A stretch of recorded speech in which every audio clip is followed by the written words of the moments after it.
Bonjour à tous, il est 4h30 et notre session pour, je l'espère, ce qui sera une belle découverte pour vos yeux, oreilles, on s'arrête là. J'espère que ce sera du mieux. Donc là, je suis un peu paumé, vous l'entendez, dans ma logistique. Je vous propose, on attend encore un tout petit peu, on voit qu'il y a des sessions en cours de connexion, etc. C'est comme d'habitude, sont les 5 minutes, les 5 minutes habituelles. À 16h35, sans faute, on commence. À quelle sauce allez-vous être mangé? Donc détendez-vous sur votre siège, pas de panique. On va pas vous faire du 74 slides et 3 heures de webinaire. Je sais, vous n'avez pas signé pour ça. On va faire un webinaire qui, a priori, devrait tenir en moins d'une heure. On n'a pas eu le temps de le faire 36 fois, ce webinaire. Vous êtes aussi un petit peu nos cobayes. J'espère que vous allez bien. Voilà, le temps que je cause, c'est la beauté de la chose. Avec l'heure fatidique étant arrivée, on a 10 connexions qui ont abouti, on a 10 participants en plus, donc ça vaut vraiment le coup, c'est quelques minutes pour nous, comprenez-le. Désolé pour ceux qui sont très, très à cheval sur les horaires. Cependant, allez, encore 4 petites minutes et on va y arriver. Pendant ces 4 Aujourd'hui, petites minutes, oui, vas-y, Brice. Enchanté, devant Brice. vous avez... Bonjour Julien, c'est vrai, je suis arrivé comme ça, hop, avec des gâteaux et du café. Pendant ces 4 petites minutes, devant vous, vous avez donc l'interface de webinar. Sur votre partie gauche, vous trouverez en plus d'un petit chat pour nous envoyer des questions, les liens utiles. Donc liens utiles vers évidemment la présentation, vers Harvester, mais aussi les prochaines sessions. Parce qu'on aura des sessions techniques, on aura des sessions qui vont parler plus conteneur, on a des sessions qui parlent même de Linux et son futur, puisque Linux quand même maintenant va même jusqu'à Mars, on ne peut pas dire qu'il n'est pas partout. Et sur la partie de droite, au cas où vous vouliez mettre un visage sur des voix, vous avez nos petites têtes et surtout nos liens vers les réseaux sociaux, notamment LinkedIn. Donc si vous avez des questions après le webinaire, parce que vous vous êtes dit ah zut, j'avais une question et j'ai oublié de la poser, parce que c'est vrai, c'est bien le SSD, mais est-ce qu'on pourrait mettre du NVMe? La grande question. N'hésitez pas à nous contacter via LinkedIn, via mail. Vous retrouvez tout sur la colonne de droite. Alors comme ça, vous allez nous vendre du stockage, monsieur Descani. Non, hyper convergé. De l'hyperconvergé, du stockage Mais rien hyperconvergé que ça. du futur. Il semblerait, en tout cas, de par son côté open source, là on est dans le futur.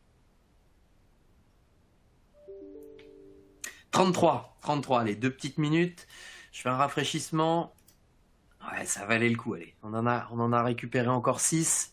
C'est cool. Merci à tous d'avoir pu vous connecter.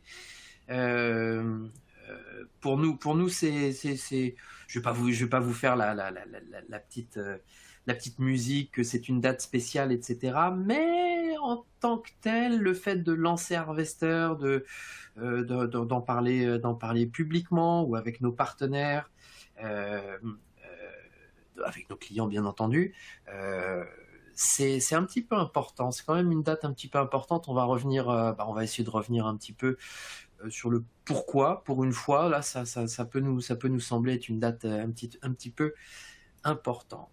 Clac. Je cause. 1 minute. On y est presque.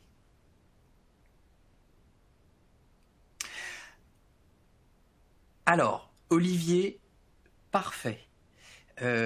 Olivier, c'est parfait. Tu as une question et tu dis tiens, j'anticipe une question à toute l'audience. Vous n'hésitez pas. Vous regardez, il y a une petite boîte Q&R, questions et réponses. Français, c'est mieux. Questions et réponses, etc. Si vous voulez nous faire un petit, nous passer un petit bonjour ou quoi que ce soit, n'hésitez pas dans le chat. Nous, c'est toujours un plaisir et ça nous motive. Ça nous montre aussi que vous êtes encore en vie devant votre bureau, devant, je sais pas, les tréteaux que vous avez mis en place dans la cuisine. Je ne sais pas.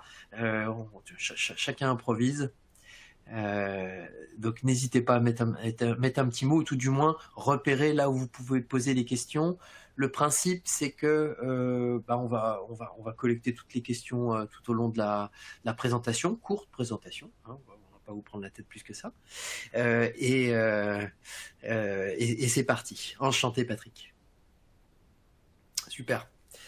Visiblement, la plupart d'entre vous avaient trouvé le lieu où vous pouvez poser ces questions. Et il est 35.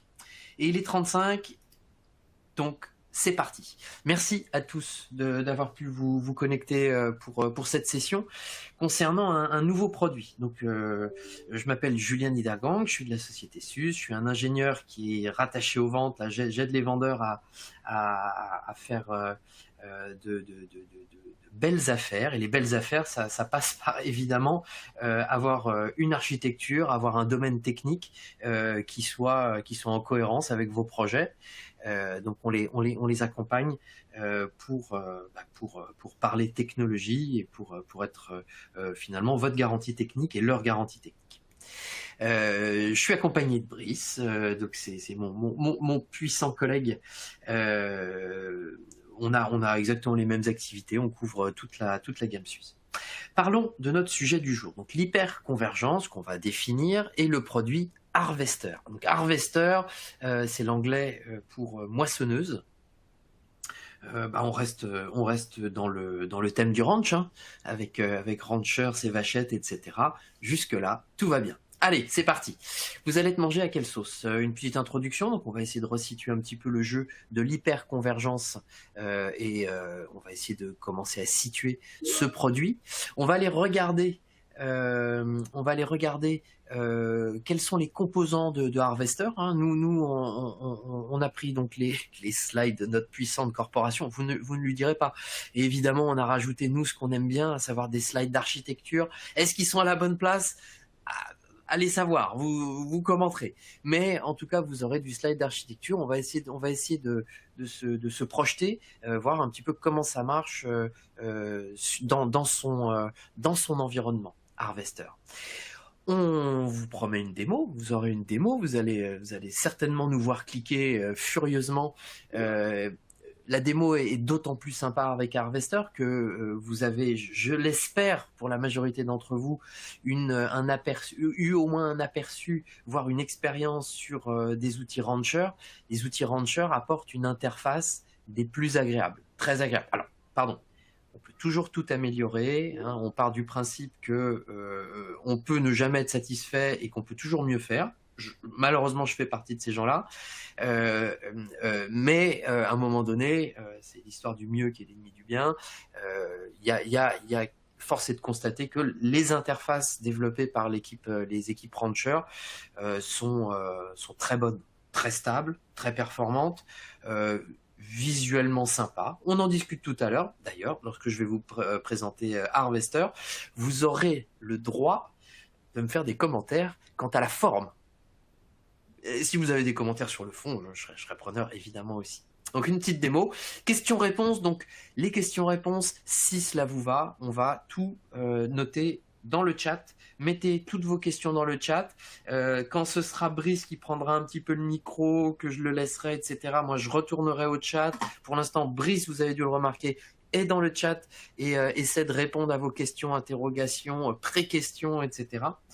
Donc on va essayer de couvrir en asynchrone et en synchrone avec la voix les différentes questions qui seront passées dans le chat. On essaiera de vous faire ressortir aussi les questions qui nous semblent soit récurrentes, soit parmi les plus intéressantes. Normalement, on devrait pouvoir toutes les traiter, pas de problème. On continue. Allez. Alors, on va commencer à essayer de mettre en place le terrain de jeu. Je vous ai parlé d'hyperconvergence. Donc l'hyperconvergence, qu'est-ce que c'est?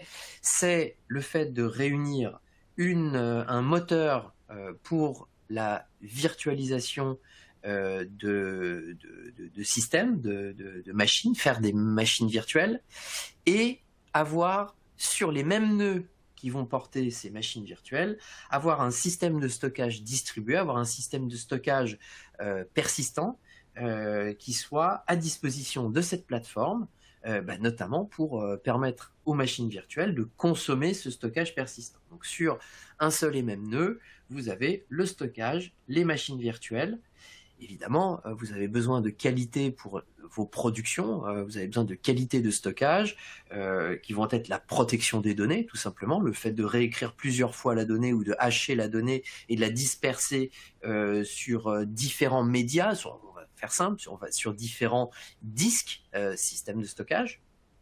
Et vous avez aussi la partie performance, donc avec ces histoires de stockage aussi, qui sont à aborder. Alors, si on remet la balle au centre, aujourd'hui nous sommes dans, nous sommes dans l'ère des conteneurs. Nous sommes dans l'ère des conteneurs qui ne cessent de nous faire cavaler. Donc, vous le savez, la société Suez a acquis la société Rancher il y a de cela 2 ans. Donc, nous faisions déjà donc, du Kubernetes. Nous avions une claire et nette envie, et nous avions identifié effectivement qu'il fallait faire du Kubernetes. Bon, ça s'est concrétisé par le rachat de Rancher. Nous avons pris le taureau par les cornes. L'image est bonne pour ce coup-là. Et donc, nous avons très très fortement monté en compétence sur ces histoires de conteneurs orchestrés. Donc, c'est Kubernetes qui aujourd'hui est l'orchestrateur le plus plébiscité de la place, et ces conteneurs prennent vie dans les productions avec cet orchestrateur qui est Kubernetes. Alors vous voyez, il y a des chiffres extraordinaires qui sont... le problème, c'est que ces chiffres, ils sont bien réels, et on atteint des niveaux de croissance sur ces thèmes-là qui sont extraordinaires.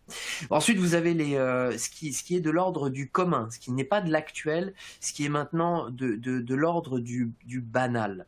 Le banal, c'est la machine virtuelle, avec la révélation que nous a apporté la machine virtuelle à travers le matériel virtuel.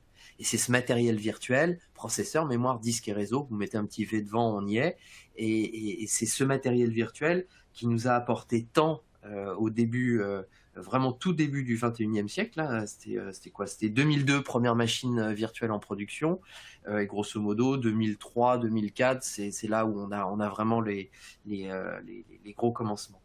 Ça nous a apporté énormément parce que ça a apporté de l'abstraction. On a été capable de prendre tout un système d'exploitation et de lui présenter un matériel virtuel qui est tout à fait commun d'une plateforme à une autre, bien que cette plateforme sous-jacente, qui est une machine physique, n'ait pas forcément la même architecture. Donc, on a l'actualité, les conteneurs, beaucoup de questions sur les conteneurs. Nous, on voit énormément de demandes au-delà des conteneurs, sur la création d'une usine logicielle. On est en train de vous bâtir d'ailleurs on a fini de bâtir, maintenant reste à peaufiner tout un petit webinaire du même ordre que celui-ci, pour vous montrer un petit peu comment on pourrait construire une usine logicielle en choisissant quelques composants et sans se faire donner au cerveau. Donc, on a ce présent-là. On travaille d'arrache-pied dessus, on est très au fait parce qu'on a Rancher sous le coude, et que Rancher est peut-être une des pièces maîtresses de cette usine logicielle. On a tout ce qui est virtualisé, et enfin on a un intermédiaire, c'est l'hyperconvergence. Alors l'hyperconvergence, vous connaissez les SimpliVity, les Nutanix, les VMware, qui a donc son système de stockage distribué et qui va pouvoir faire de l'hyperconvergence, notamment entre vSAN, etc. Je me rappelle plus exactement du nom chez VMware.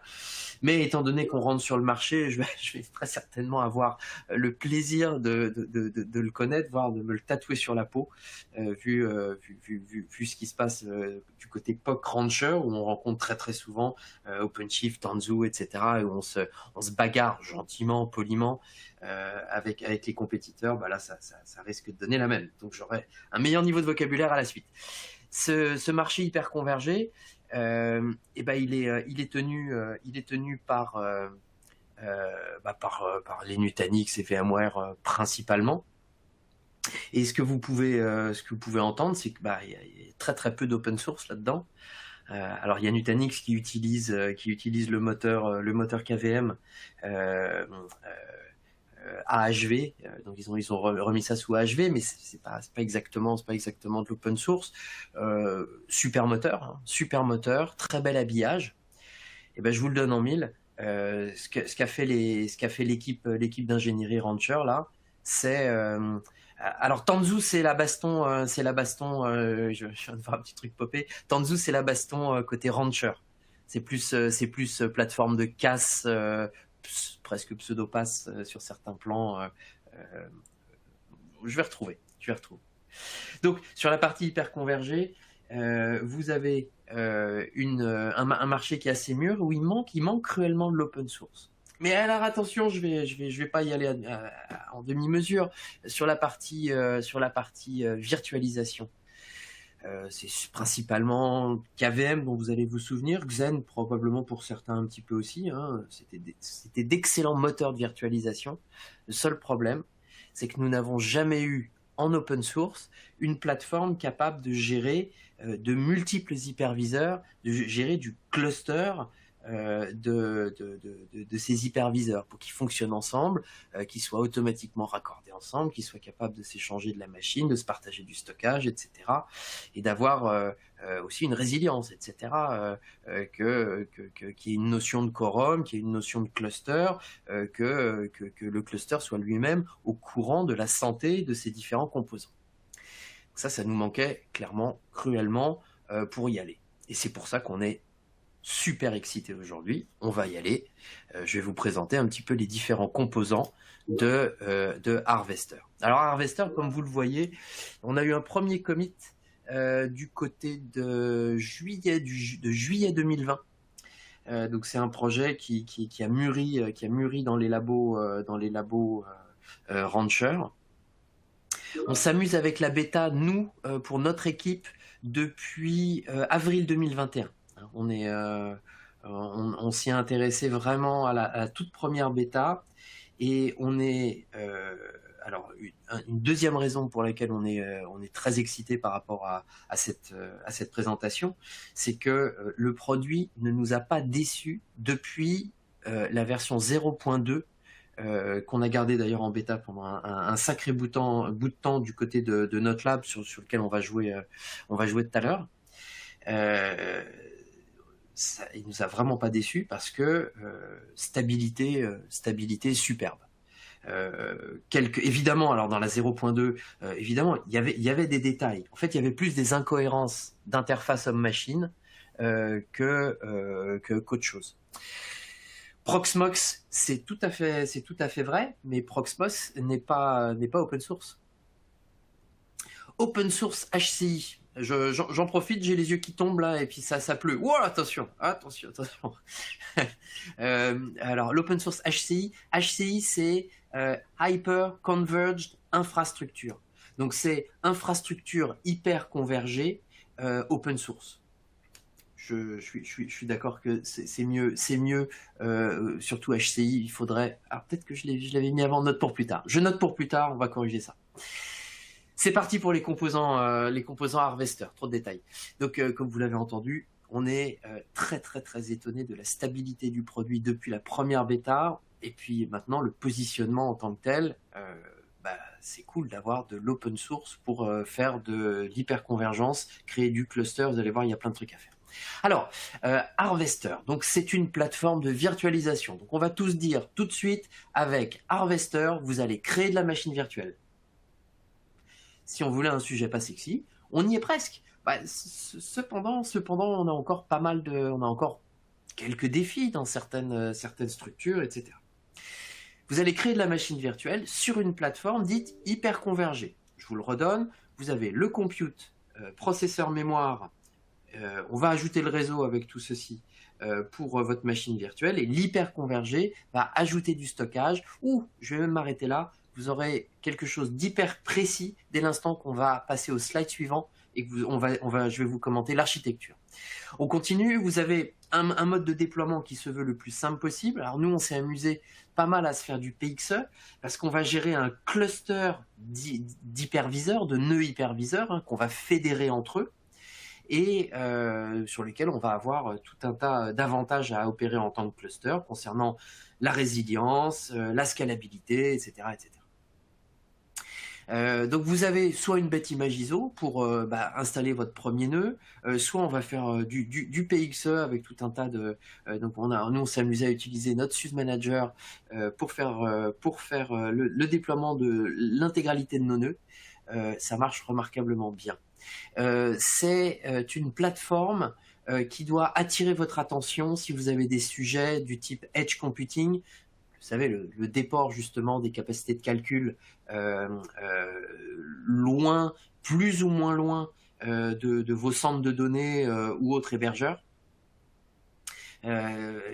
Chez Harvester, il y a un intérêt, il y a un grand intérêt. On parlera dans l'architecture peut-être de cette partie Edge. Les composants, c'est là où j'ai envie de vous surprendre. Alors regardez les composants. Il y a du Kubernetes. Le quorum qui va piloter vos machines virtuelles, c'est une plateforme, c'est un cluster Kubernetes. Et c'est ça qui est génial. Et ce cluster Kubernetes, il va créer des pods. Et dans ces pods, vous allez avoir du KVM. Vos machines virtuelles sont des pods avec des sidecars, etc. pour gérer tout le matériel virtuel, etc. C'est ni plus ni moins que cela. Et tout ça, c'est finalement une description, une bonne description du projet KubeVirt. Pour la partie hyper convergée, il nous manque évidemment le stockage. Je vous le donne en mille. Nous avons un système de stockage distribué open source qui s'appelle Longhorn. Nous utilisons Longhorn, qui ne cesse d'ailleurs d'évoluer, hein, qui est Longhorn de mieux en mieux sur tout ce qui est performance, etc. On a encore du chemin à faire, mais l'équipe est brillante, l'équipe qui bosse dessus est brillante et ils avancent très très bien. Donc si vous avez pu connaître Longhorn à un instant T, n'hésitez pas peut-être à repasser un œil, ça vaut le coup. L'outil, ce système de stockage, donc distribué, est vraiment en train de se bonifier. Donc, on est dans de la modernité là. Oui, on est dans de la modernité. Vous voyez de l'API dans tous les sens, tout va bien. L'objectif, c'est le credo de pas mal d'acteurs du marché actuellement. On a pas mal de maturités qui sont acquises concernant les technologies. Maintenant, c'est bien d'avoir une technologie mûre, fiable. Il faut la rendre maintenant agréable et l'ouvrir à un maximum de profils possibles. Pas la peine forcément d'être un hyper expert sur toutes les technologies pour savoir les mettre en œuvre, voire les produire, les maintenir en conditions opérationnelles. Donc, on a tout fait pour que vous n'ayez pas de connaissances hyper spécifiques. Allez, allons au slide qui, j'espère, va vous révéler un petit peu comment se constitue le produit Harvester. Alors, Harvester, il fonctionne de la manière suivante. Vous allez avoir des nœuds physiques. Alors, on s'est amusé, on s'est mis un bisocket, on est sur du bare metal, hein, tant qu'à faire. Vous allez pouvoir jouer avec de la machine virtuelle, modulo un petit peu de ressources. Vous allez pouvoir vous amuser à faire tourner du Harvester pour vous rendre compte par vous-même de la qualité du produit. Donc là, on vous a mis une infra somme toute assez standard. 2 x 8 cœurs, 128 Go de RAM. On a un SSD dédié pour la partie système d'exploitation. On a un SSD pour la partie data. C'est une remarque qu'on peut tout de suite se faire. Effectivement, SSD, NVMe, on veut des disques rapides pour la partie Longhorn. Le réseau. Vous vous en doutez aussi, on va avoir besoin d'un réseau relativement rapide. On est au 10 gigabits, pour commencer à bien faire. On peut aller au-delà, 40, 50, 100, bien évidemment. Ce que vous pouvez voir, c'est que ces 3 nœuds sont reliés par un réseau de réplication. Ils ont besoin de communiquer ensemble. Ça peut être vu comme un réseau par lequel va passer toute la partie stockage persistant, les blocs qui vont être répliqués. On va travailler principalement avec Longhorn sur une base de réplica. Ils vont passer par là, histoire de ne pas gêner les réseaux qui, eux, vont être utilisés pour connecter les machines virtuelles créées sur Harvester entre elles. On a donc au-dessus, vous avez les machines virtuelles et au-dessus, ces différentes machines virtuelles, vous allez pouvoir les connecter à un réseau de management, à un VLAN X, entre 1 et 4094, je crois que vous pouvez choisir. Vous avez le choix. Alors, on peut se le dire tout de suite, là où vous allez trouver pour l'instant, mais n'oubliez pas qu'on est au tout début et que pour nous c'est très très clair qu'il faut qu'on développe ça. Le point aujourd'hui, c'est que si vous voulez faire autre chose que du VLAN, il faut venir en parler. Il faut venir en parler avec nous parce qu'on a des plans sur la comète. On a des telcos qui s'intéressent énormément à Harvester, on en est plutôt content parce que ça sont de très belles infrastructures, mais évidemment on a certains protocoles et manières de communiquer, voire certaines accélérations qui sont attendues. Donc on vous ouvre les bras. Aujourd'hui c'est le bon moment. On est au tout début. Tout début. On a une plateforme qui fonctionne très très bien, qui a des limitations, et si on doit les définir, ces limitations, c'est au niveau du réseau. Pour l'instant, au-delà des VLAN, on n'est pas ultra confortable, mais on en est pleinement conscient, donc on va l'améliorer, et ce très vite. Le cluster minimum est à 1 nœud. 1 nœud, c'est pour ça que c'est très sympa dans le cadre du edge computing. Ça marche pour Longhorn aussi. On peut continuer. On vous a mis les services communs évidemment qui sont nécessaires à côté, mais ça c'est évidemment du grand classique. On a KubeVip qui est embarqué dans la solution pour faire comme solution de load balancer logiciel. Et je pense qu'on est pas mal pour l'architecture. Alors j'espère que ça vous aura permis de vous projeter un petit peu. Vous avez 3 machines physiques, effectivement, si vous voulez de la résilience, hein, une seule sinon. Ces 3 machines physiques, elles se constituent en quorum, ça se déploie super facilement, et on va construire de la machine virtuelle à partir d'une interface, à partir des API. On a évidemment déjà tous les manifestes Terraform dont vous pourriez avoir besoin si vous vouliez faire du Terraform et automatiser tout ça. Le Rancher Management Server, vous savez, l'interface avec laquelle vous allez piloter vos clusters Kubernetes, c'est parfaitement tapé dans le dos de n'importe quel cluster Harvester pour automatiquement provisionner un cluster Kubernetes en claquant des doigts dessus. Et faire évidemment la gestion de son cycle de vie avec les options les plus avancées possibles côté Rancher. Cela va de soi. On va continuer sur l'architecture. Maintenant, vous savez à peu près de quoi on parle. On continue et je me permets de te donner la main, Brice.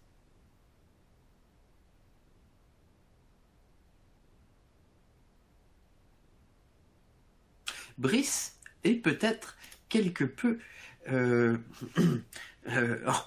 en délicatesse de microphone. Je vais donc continuer. Alors, est-ce qu'on a besoin d'un witness? Ah bah on a 3 nœuds, donc il n'y a pas besoin de witness. On les a. On a notre nombre impair de 3. Donc là, on aura toujours des témoins normalement. Alors, où est-ce que se situe Harvester là dans toute notre histoire? Et pourquoi c'est en plus du point de vue de toute notre histoire, de notre portfolio, pourquoi est-ce que c'est super cool? Parce que vous le savez, on cherche à être les plus ouverts possible. On va travailler avec à peu près n'importe quel Linux vu chez les professionnels du marché. Donc là, on est en pleine ouverture. Vous le voyez, c'est sur la pile juste au-dessus où vous allez trouver ici toute notre aventure Kubernetes avec la capacité de gérer des clusters Kubernetes qui sont propres aux hyperscalers chez qui vous travaillez. On va être capable d'ailleurs de gérer leur cycle de vie directement depuis Rancher. On a notre moteur Rancher RKE, Rancher Kubernetes Engine, qu'on va animer, mais aussi le moteur hyper portable qui est plutôt à destination du Edge, mais attention, pas que, hein, qui est K3S, qui lui est vraiment un binaire qui comporte absolument tout pour vous lancer de la manière la plus légère, moins de 100 MB, un cluster Kubernetes. Et bien évidemment, c'est sur ces deux piliers-là où l'on va pouvoir s'installer. On va pouvoir mettre un harvester qui va nous donner la capacité de piloter de l'infrastructure à base de machines virtuelles. On va automatiser la création de la coquille de la machine virtuelle, l'injection du système d'exploitation, de l'image du système d'exploitation dans la coquille de la machine virtuelle. Et une fois que cette machine virtuelle est lancée, on va automatiser nommage et toutes les nécessités par rapport à l'architecture. Et on va pouvoir installer dessus les moteurs RKE et constituer un cluster Kubernetes qu'on va faire apparaître pilotable dans l'interface Rancher. Alors je vous redonne un petit peu les grands points. Gestion des différentes versions Kubernetes que vous allez avoir à travers l'ensemble de vos clusters. Et très certainement que vous n'aurez pas qu'une seule version à un instant T. Vous avez avec Fleet toute l'approche GitOps pour automatiquement mettre du code en test, peut-être en production, peut-être en qualification, etc. On va jouer avec des templates, on vous donne des configurations pré-durcies, par exemple. C'est plus pour la partie sécurité, etc. On est capable de forcer des configurations pour des histoires de politique de sécurité.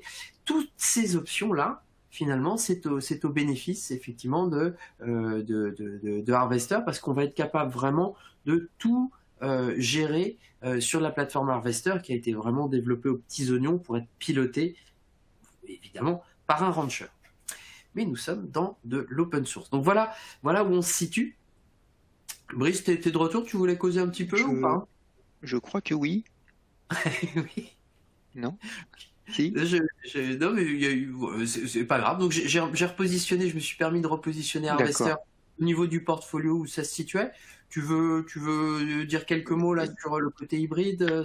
Oui, sur le côté hybride qui est intéressant, puisque souvent, quand on parle de cloud native, quand on parle de cloud, quand on parle de modernisation, on a l'impression que tout le monde est une start-up, qu'on vient de faire une levée de fonds et qu'on va pouvoir partir comme ça, bras dessus, bas dessous, avec notre nouvelle idée. La réalité que vous voyez tous les jours dans vos entreprises et que l'on voit aussi, c'est qu'il y a un existant. Alors, les plus retors parleront de legacy, d'héritage, d'historique. La vérité, c'est que c'est ici, que ça apporte déjà des nécessités, que ce sont des investissements qui ont été faits, sauf si votre chef vous prête sa carte bleue et vous dit allez-y, achetez tout, refaites tout de A à Z. Il y a un moment, il faut pouvoir relier tous ces besoins et tous ces services d'un coup. Et c'est là-dessus où Harvester a cette force de pouvoir dire oui, SUSE, Rancher croit au conteneur. Vous allez me dire, on n'est pas les seuls, mais nous, on y croit assez fortement pour dire notre prochaine solution, elle est basée sur des conteneurs et on va venir dessus mettre des VM. Et ça, c'est un des points importants, et pas juste dire on a des VM et on va peut-être faire du conteneur.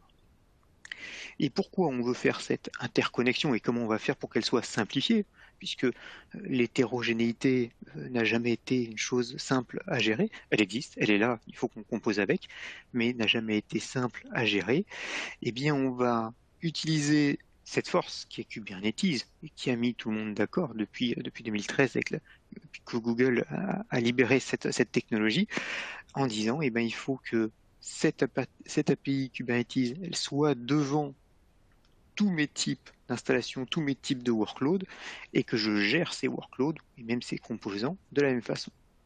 Vous le voyez à gauche, il y a Kubernetes qui va être envoyé, ça peut être sur du cloud public ou du cloud interne, avec les API fournis par ce provider sur lequel on peut installer du Kubernetes. Et Julien en parlait justement il y a quelques secondes. Les points sur lesquels on va surtout envoyer Harvester, c'est à l'intérieur du data center pour pouvoir automatisé pour pouvoir gérer de façon aussi simple ce hardware comme que dans un cloud public. Et puis, sur le edge, que ce soit du edge, parce que c'est des centrales de magasins, que ce soit des entrepôts, que ce soit vraiment ce qu'on appelle parfois du far edge, donc vraiment des composants qui sont chez vos clients ou de la 5G à une antenne dans la Pampa, avoir cette faculté de pouvoir dire bah oui, j'ai un seul nœud qui peut me hoster mes VM et donc après me présenter cette API Kubernetes et donc avoir tout ce lien. Et ce lien, c'est quand même important parce que, encore une fois, on croit à ces transitions cloud natives et on sait, parce qu'on le voit tous les jours, il n'y aura pas de Big Bang qui fait que magiquement vous n'allez être que en edge avec que des conteneurs. Les VM existent, il y a des workloads sur lesquels les VM sont encore tout à fait une bonne idée. Il y a des workloads sur le bare metal, c'est encore une réalité, on en a besoin. Et donc le but, eh bien, c'est de pouvoir gérer cette multitude de workloads avec une seule API pour faciliter les choses.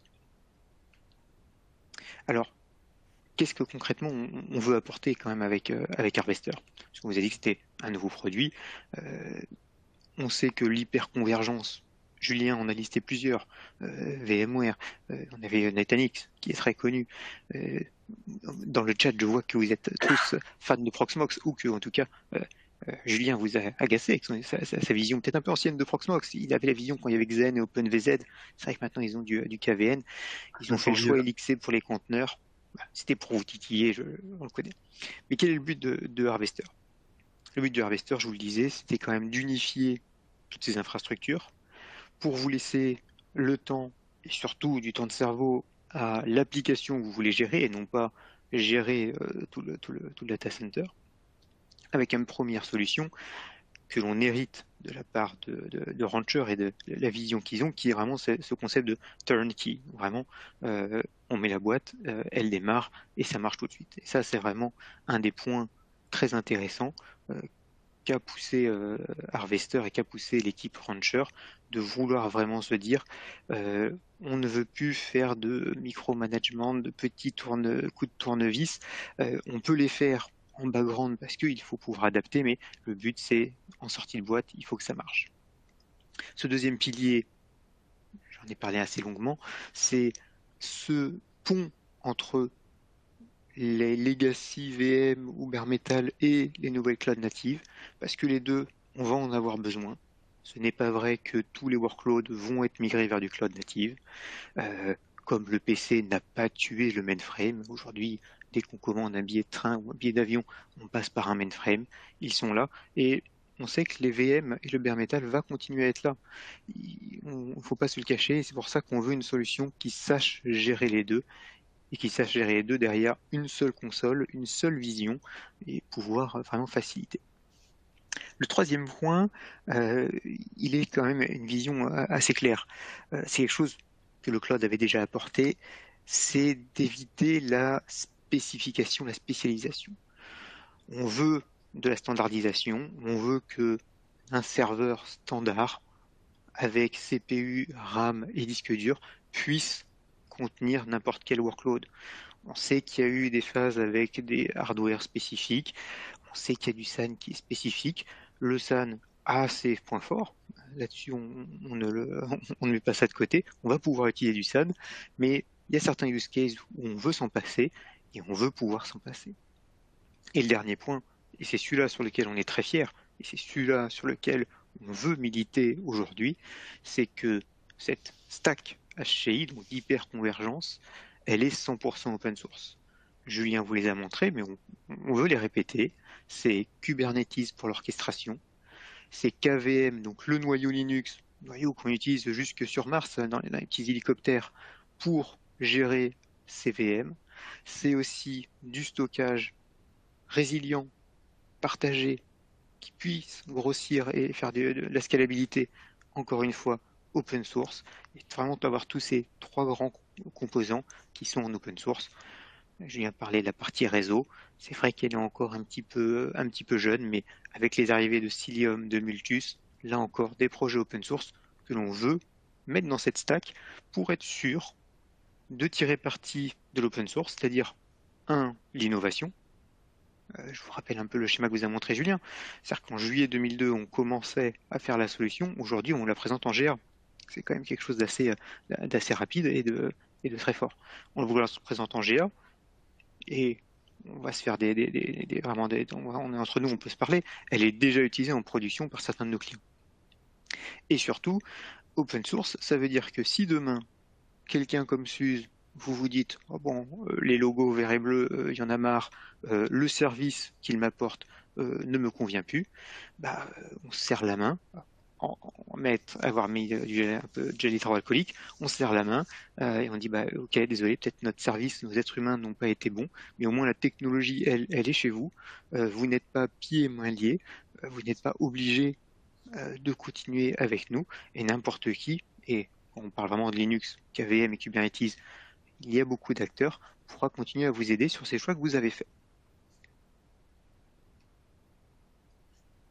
Alors, on a beaucoup parlé, voire même un petit peu plus d'une demi-heure. À quoi ça ressemble au final, Harvester? Parce que là, il nous faut un peu de schéma. Alors, comme on pouvait s'y attendre, pas trop de vidéos intégrées au slide. Est-ce qu'on a la vidéo de côté? A priori pas. Donc c'est pas grave. C'est pas bien grave. Là, on voulait vous... Alors, c'est une publicité pour Super Micro. Ça pouvait en être d'autres. Alors, normalement, là, je crois qu'à la télé, ils sont obligés de citer je ne sais plus combien d'autres marques Au quand moins il se passe un truc comme ça.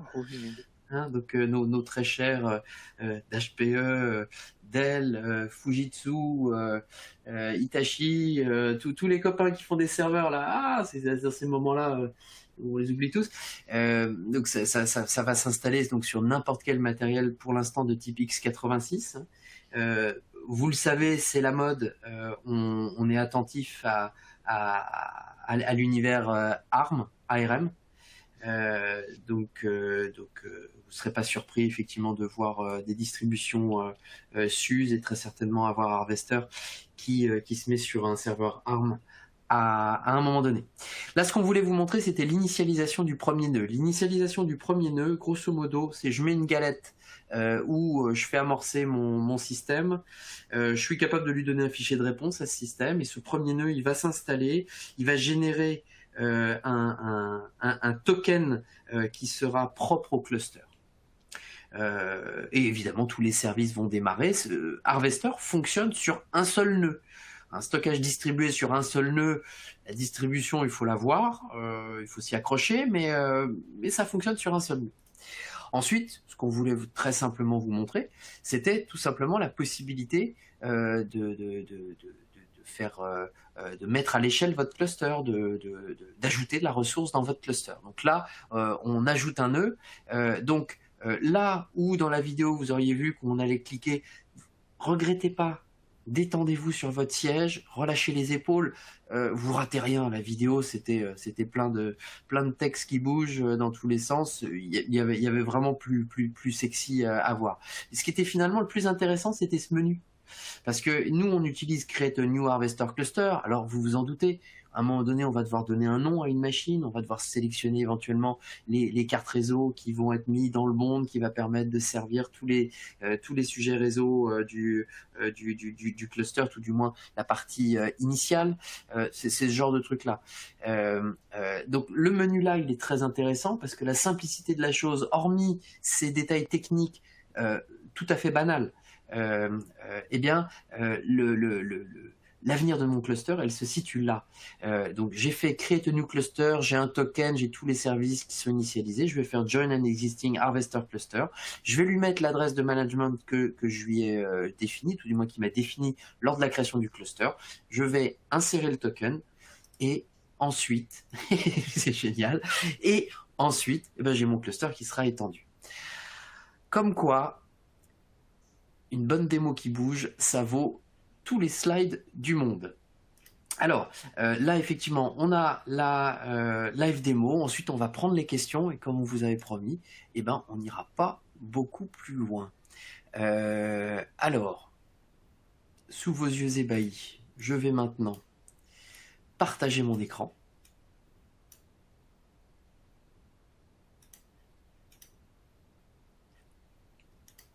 On24, tu te laisses faire maintenant, ça suffit. Oui, il est où? Il est là. Il est là. Et nous allons, voilà, vous avez tout vu, sur Harvester pour avoir une petite séance, avoir un petit tour d'horizon. Alors déjà, j'espère que vous reconnaissez un petit peu les couleurs. Vous pourrez le mettre en mode nuit. Je ne peux pas rentrer dans le débat du mode jour, mode nuit, lequel sera le mieux. Étant donné que j'ai pas l'habitude trop de cette plateforme, Brice, tu peux me confirmer, ou Elisa, vous pouvez me confirmer que c'est bon au niveau de... On voit très bien ton écran. Ah bah c'est super, merci. Parce que là, j'y vois plus rien. Merci beaucoup. Donc, nous sommes ici sur l'interface Harvester.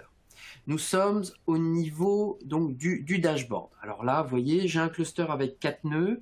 Donc j'ai au moins un quorum de 3 qui se balade là-dedans. J'ai 4 petites machines virtuelles. On utilise un seul réseau, 2 images de base pour mes machines virtuelles.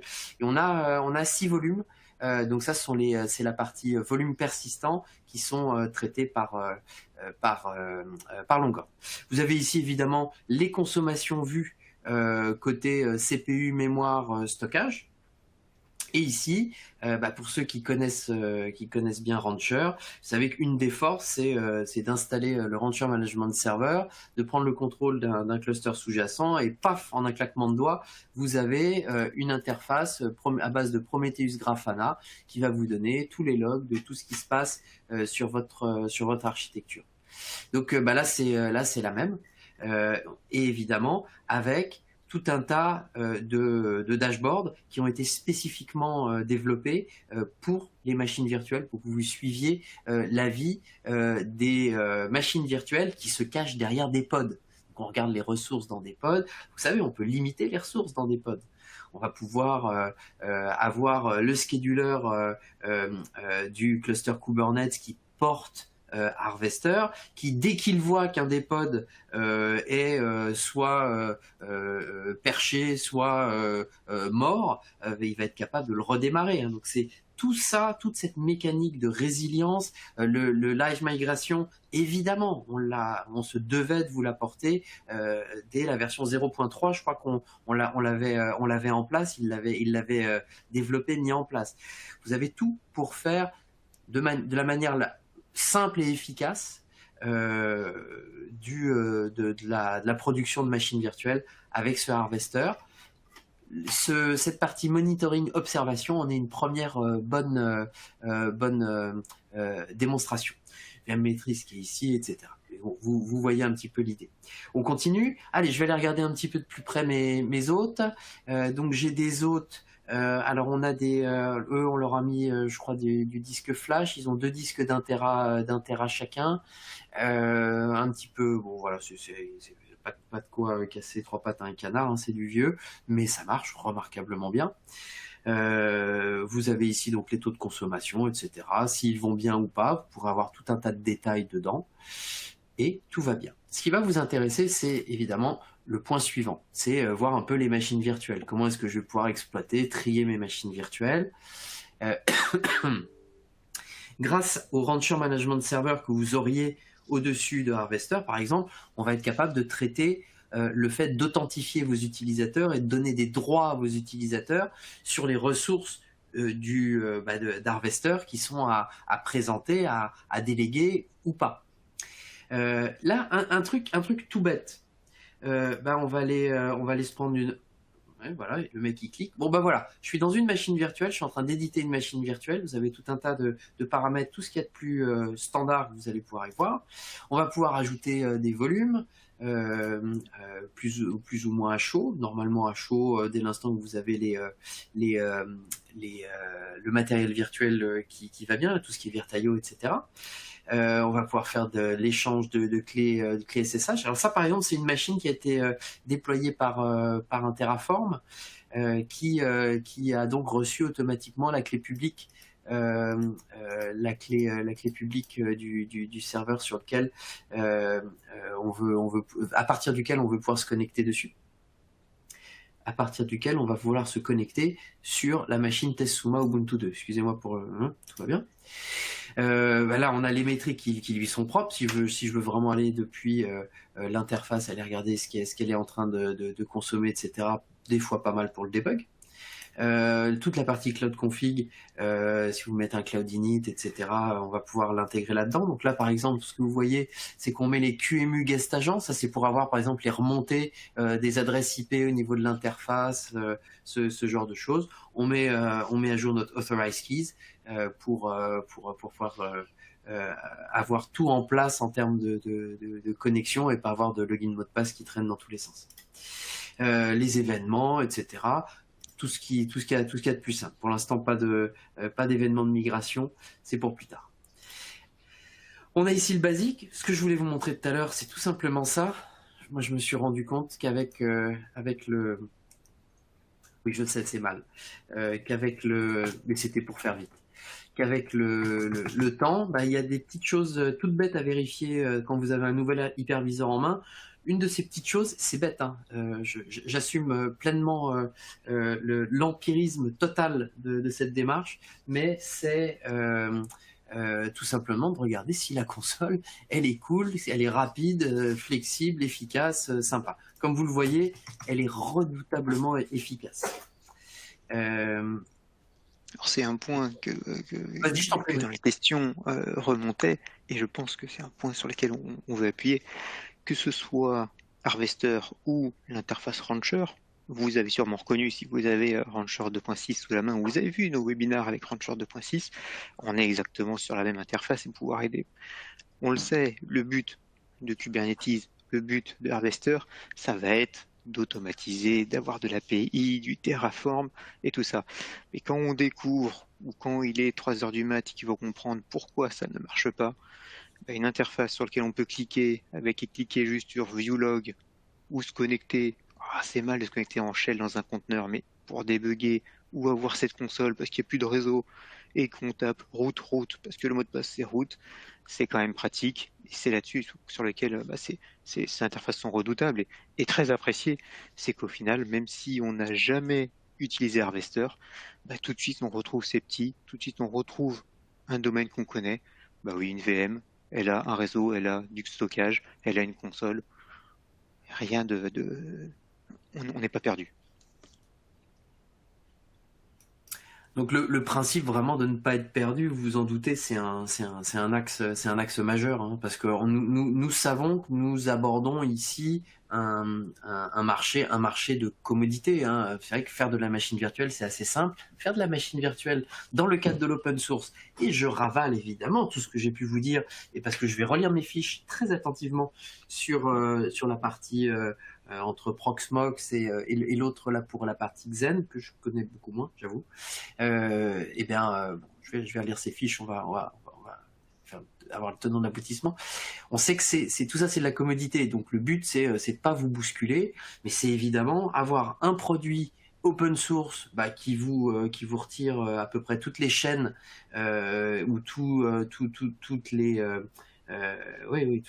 tous les liens qui peuvent être attachés à une technologie que vous auriez choisie il y a 5 ans, ou d'ailleurs c'est peut-être pas vous qui l'avez choisie, mais que vous subissez aujourd'hui en production parce que la décommissionner n'est pas pensable. Donc vous nous voyez venir, quel que soit le type de machine virtuelle auquel vous allez pouvoir penser que vous avez peut-être, j'ai envie de vous dire, version boule de cristal, qu'il est extrêmement probable que cette machine pourra être importée dans Harvester. Alors importée avec plus ou moins de facilité. Nous, on va faire en sorte de vous développer des protocoles pour embarquer vos machines existantes dans un cluster Harvester pour faire la migration, si vous le désirez, le plus simplement possible. On va développer tout ça. On a ensuite évidemment toute la partie stockage, hein, les volumes. On a la partie image de base, hein. Donc là, vous voyez, on a une image, une cloud image d'un serveur, ça doit être notre Ubuntu.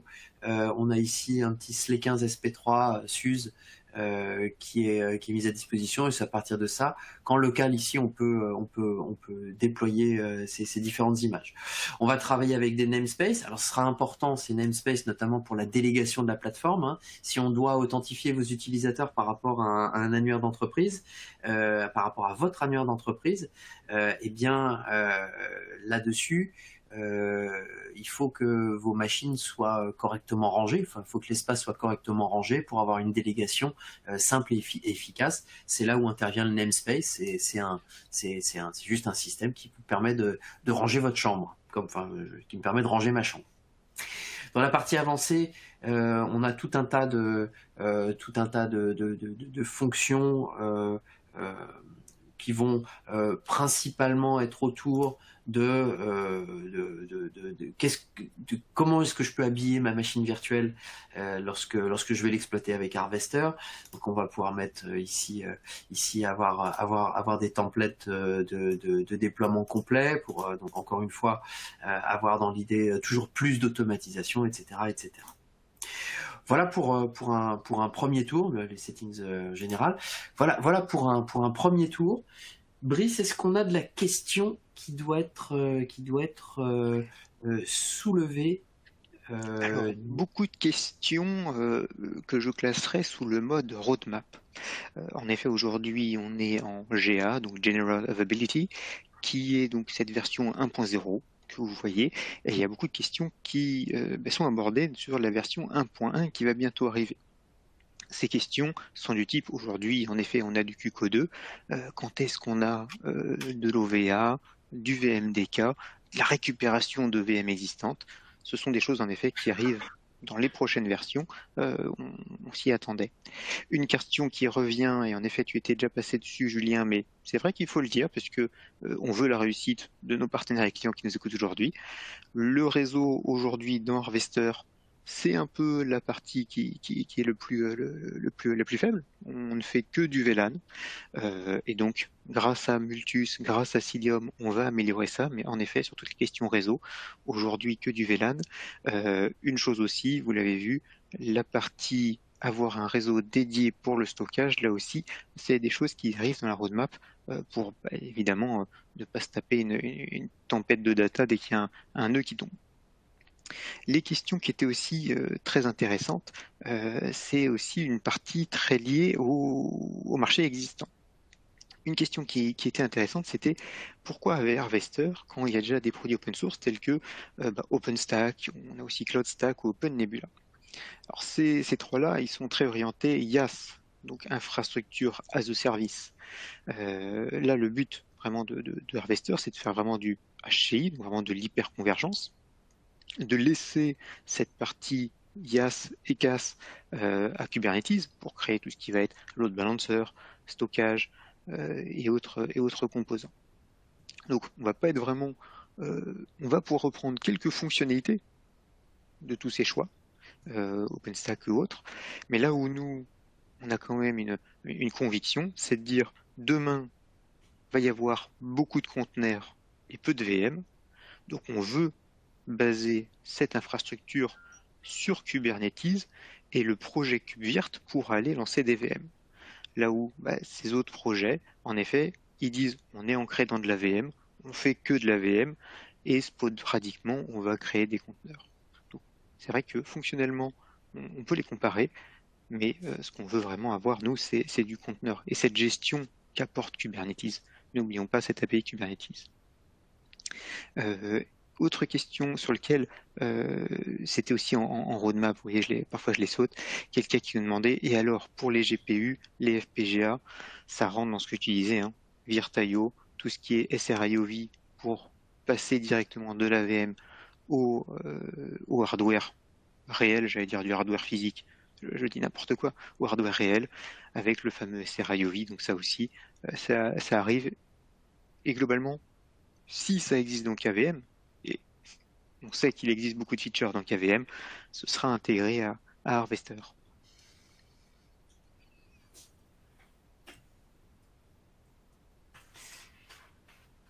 Je je suis en train de répondre là sur une partie, sur la partie template. C'est-à-dire, est-ce qu'il est possible de se créer un template pour déployer ensuite en masse de la machine virtuelle.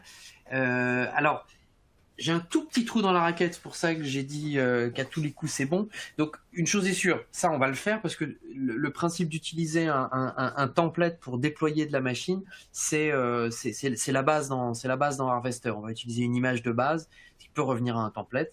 Et lancer ça. Maintenant, la question a été plus portée sur est-ce qu'il est possible j'imagine depuis l'interface de se créer ce template. Je crois que c'est pas encore en place, mais ça ne saurait que trop peu tarder avant qu'on ne l'ait.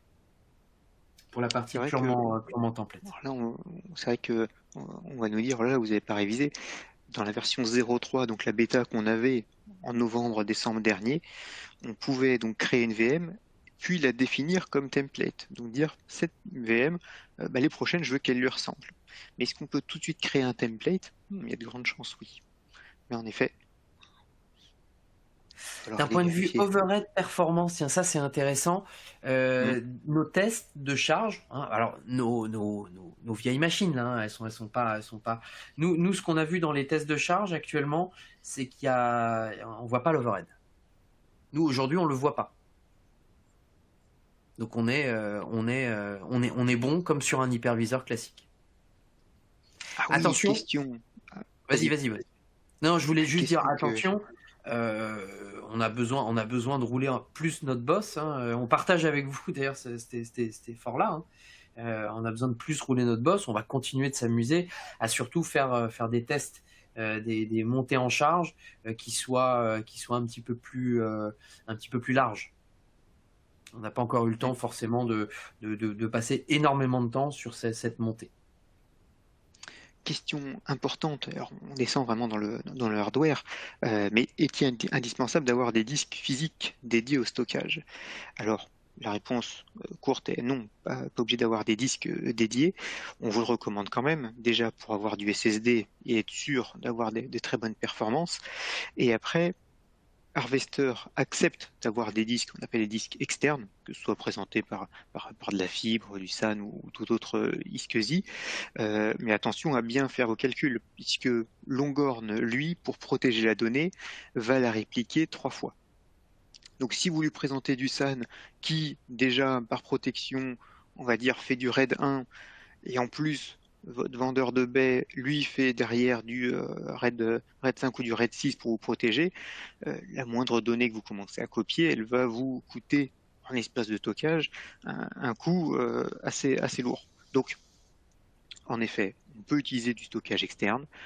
On recommande, par simplification, et parce que c'est un peu le cœur du HCI, donc de cette hyperconvergence, d'avoir tout au même endroit, de mettre du disque local, mais vous n'êtes pas obligé d'avoir du disque local. Il faudra juste faire un peu plus attention à l'architecture. Nickel. Moi, j'avais un point, et je suis en train d'y répondre d'ailleurs par écrit en parallèle, concernant ce qui me semble intéressant, concernant mais où est-ce qu'ils sont les conteneurs dans cette interface, pourquoi est-ce qu'on les voit pas? Le principe est que Harvester fournit la stack de virtualisation plus le stockage persistant, résilient, etc. Et ensuite, Rancher vient piloter Harvester et tout autre hyperscaler, plateforme, etc. Parce que Rancher vous permet de ne pas vous poser de questions parce que c'est une plateforme qui se veut hybride. Hein, il est capable de parler à tout un tas de copains pour créer du cluster Kubernetes et en gérer le cycle de vie. Donc, deuxième phase, Harvester, virtualisation, stockage, première phase, Rancher, deuxième phase, qui lui va déployer et gérer le cluster ou les clusters Kubernetes qui vont être déployés sur l'architecture Harvester. Donc ne soyez pas surpris de ne pas voir des conteneurs sur Harvester. Certes, la technologie est à base de conteneurs et surtout à base d'orchestrateurs Kubernetes, c'est ce qui permet les résiliences, etc. Donc sur la partie Harvester, c'est vraiment à considérer comme l'élément hyperviseur qui va vous permettre de construire la machine virtuelle. Évidemment, si vous êtes curieux, il est possible d'ajouter Harvester en tant que cluster Kubernetes à un rancher. Et donc ensuite, vous allez pouvoir rentrer effectivement et explorer un petit peu tout ce qui a été fait dedans, toutes les ressources et j'en passe qui ont été mises en œuvre pour développer Harvester. Ça, vous pourrez voir le fond du moteur de cette manière-là. Stockage, éventuellement fournit le déploiement et la gestion des clusters. K8S. Bon, désolé si... Ouais, bon, allez, je me serais tenté. Brice, y en aurait-il une autre? Je regarde, parce que c'est vrai que... Ah, je vois quelque chose qui dit VMware égale vMotion. Donc, vMotion égale live migration. Au sens KVM, c'est vrai que c'est pas forcément quelque chose qui est connu de tous. Ce n'est pas ça. Donc, vMotion égale live migration. vMotion, VMware, live migration, KVM. Je t'en prie, Brice. Pas de problème.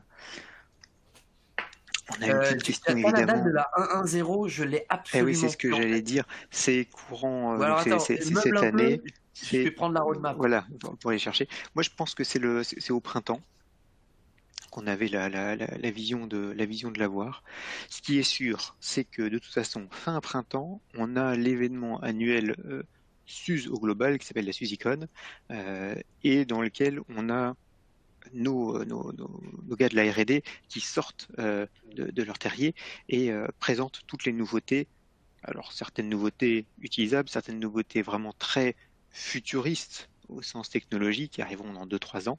Et donc à cet événement, de toute façon, on aura toutes les dates qui vont être données. Donc au printemps, soit elle sort, soit au moins on a les dates à arriver. Mais vous l'avez vu dans les dates qu'on donne, c'est quelque chose sur lequel on va très vite. On va très vite puisque, comme je le disais, grâce à l'open source et surtout au fait qu'à l'intérieur, ce sont déjà des technologies éprouvées.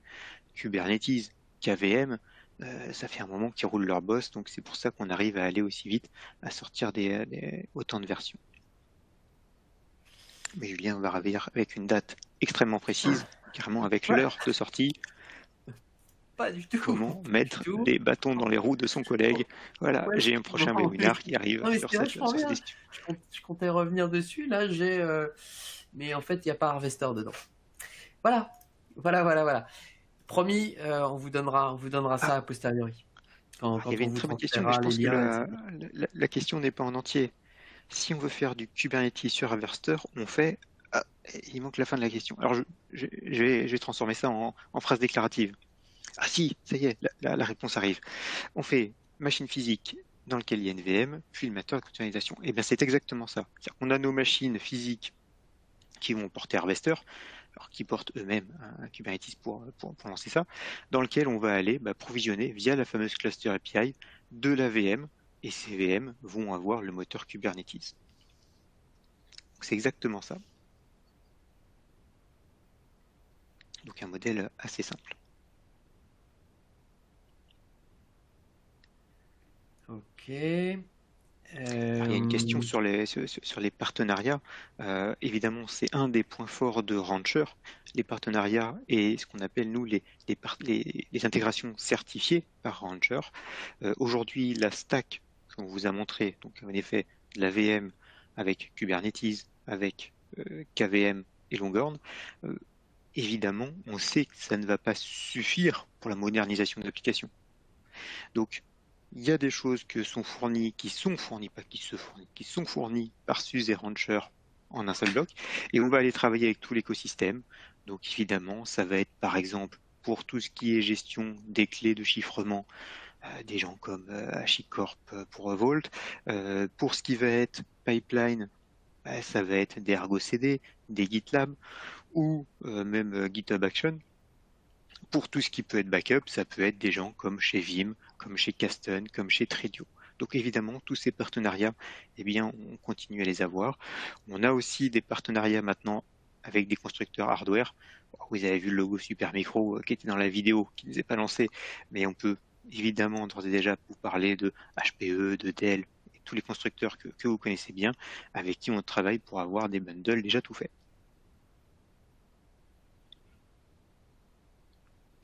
Pour terminer, Brice, Il y a juste une dernière question concernant... alors déjà, le replay, oui, vous allez tous recevoir le replay de cette session, pas de souci. Concernant l'empilement, machine physique, on part de la machine physique. Dessus, on a un moteur, donc on a un moteur Kubernetes qui va nous donner accès à des pods. Dans ces pods, donc on a le moteur, KVM qui tourne. Donc pod égale VM. Hein. Il n'y a pas une étape supplémentaire après le pod VM. Non, pod égale VM là pour le coup. Ensuite, dans ce pod, dans cette VM, on va mettre effectivement un moteur de containerisation. On va créer à partir de plusieurs VM, la plupart du temps, un cluster Kubernetes. Et ce cluster Kubernetes, effectivement, va avoir le compute pour nous mettre à disposition des pods. Ce sera un cluster Kubernetes en tant que tel. Absolument. À tous, ça a été cool parce que, ok, au niveau du temps, on pensait faire beaucoup plus court. Finalement, on avait 2-3 petits trucs à vous raconter. J'espère qu'on n'a pas été trop long. On vous remercie beaucoup parce que ce qui est très agréable avec l'écosystème Rancher, je me permets encore une fois de vous remercier, c'est que quand on commence un webinaire ou un événement comme ça en ligne, vous êtes une audience qui reste, qui vous êtes là pour écouter, échanger. On a plein de questions. Désolé d'ailleurs si des fois on en met de côté. Je vous garantis que c'est pas forcément voulu. Donc nos plates excuses pour ça. Mais par contre, de grands remerciements par rapport à votre présence, au fait que tout ça dure. Merci à tous pour votre participation et n'oubliez pas, ça continue en ligne de manière plus asynchrone. Allez sur community.sus.com. Merci Elisa Aubry, à celui qui a mis ce slide-là. C'est vrai qu'il est important. Regardez, on est plein d'élan cette année 2022. On essaie de vous prévoir ce genre de petit webinaire. Le prochain, je crois que c'est... Alors, si c'est pas l'affaire CentOS, parce que vous savez, on a une solution qui me semble plutôt très élégante pour une société qui serait embêtée avec CentOS et qui n'aurait pas forcément envie de prendre la voie la plus coûteuse pour sortir de l'ornière, hein, avec l'arrêt de CentOS. Si c'est pas l'affaire CentOS, je vous invite évidemment à y participer. Celle-là, elle est courte, elle est hyper structurée, donc là, je ne vous mentirai pas sur les délais. Sinon, on a l'usine logicielle.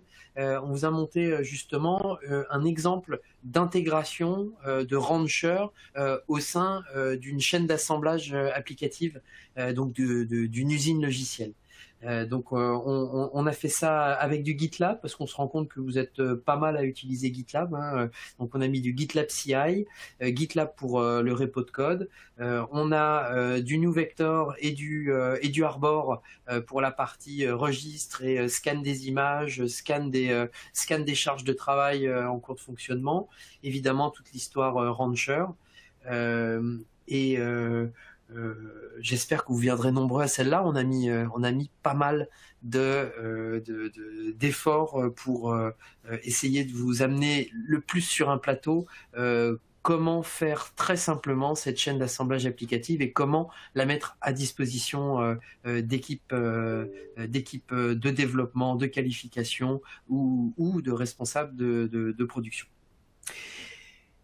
Encore merci pour votre participation, merci d'avoir pu être présent, j'espère que ça vous a un peu excité ces histoires Harvester. Vous revenez vers nous, vous nous contactez, vous nous envoyez signaux de fumée, mail, SMS, tout ce que vous voulez, on est à votre disposition pour, encore une fois, toujours la même chose, qu'on fasse de beaux projets ensemble. On est à votre écoute. Merci à tous. Brice, tu as le mot de la fin. Eh bien, le mot de la fin, ce sera goûter. Voilà. C'est l'heure. C'est l'heure. Merci à une très bonne soirée. À très bientôt.